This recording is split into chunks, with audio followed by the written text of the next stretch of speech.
Isang misa ang idinaos ngayong gabi para sa yumaong direktor na si Marilu Diaz-Abaya. Dang dinaluhan ng mga kaanak, kaibigan at kasama sa showbiz. Sa gitna ng kanyang pagpanaw, nagpapakatatag ngayon ang anak ng direktor na si Mark Abaya. Live mula sa Quezon City, saksi si Dano Tingkungko. Dano.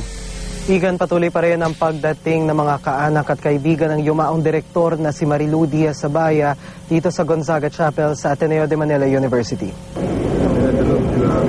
Pasado alas 6 ng gabi na magsagawa ng pribadong misa si Archbishop Pablo David ng Archdiocese of Pampanga para sa yumaong direktor na si Marilu Diaz-Abaya na kilala sa multi-awarded niyang mga pelikula tulad ng Jose Rizal at Muro Ami. Ang anak ni Direk na si Mark, larawan ng katatagan para sa pamilya sa muli niyang pagharap sa media kanina.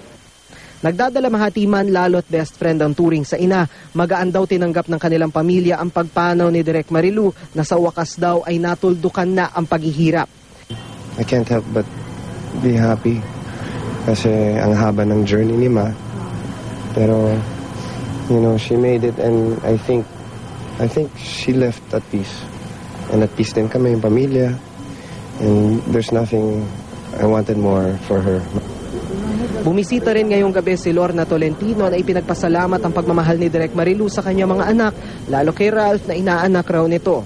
Naroon din si Boots Anson Roa na nakatrabaho si Direk Marilu sa isang pelikulang made for television noong dekada 80. Pero mas napalapit pa sa kanya dahil sa trabaho sa academe at sa board ng Mowel Fund at ng Jesuit Communications.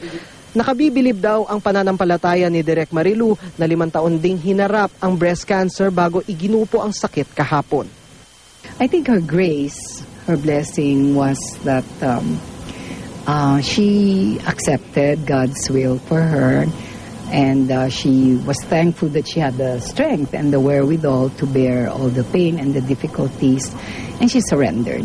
I think in the Jesuit tradition, yung tinuturo sa amin dito sa Ateneo, whether you're a student or a faculty member, ang isang dapat maging kaakibat natin sa buhay natin ay yung tinatawag ng mga Jesuita na sublimation.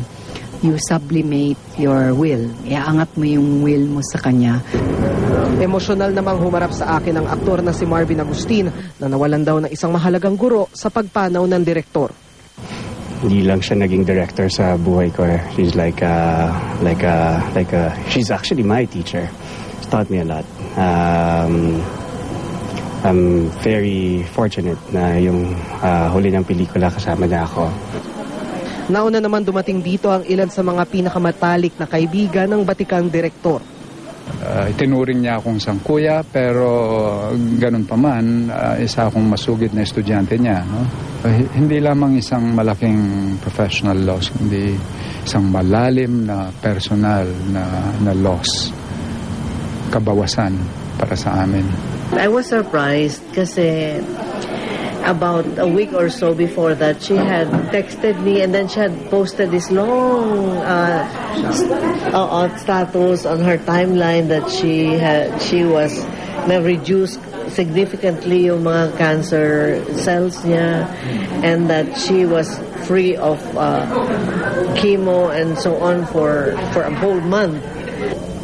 Sa mga oras na ito ay patuloy pa rin ang pagdating ng mga bisita sa burol na ni Direk Marilu Diaz-Abaya. Kanina lamang bago mag-alas 10:30 ay dumating ang aktor na si Cesar Montano dito sa Ateneo de Manila University. Igan, nakatakda sa Sabado ang libing kay Direk Marilu sa Loyola Memorial Park sa Parañaque. At live pa rin mula rito sa Ateneo de Manila sa Quezon City. Ako si Dano Tingkungko, ang inyong saksi.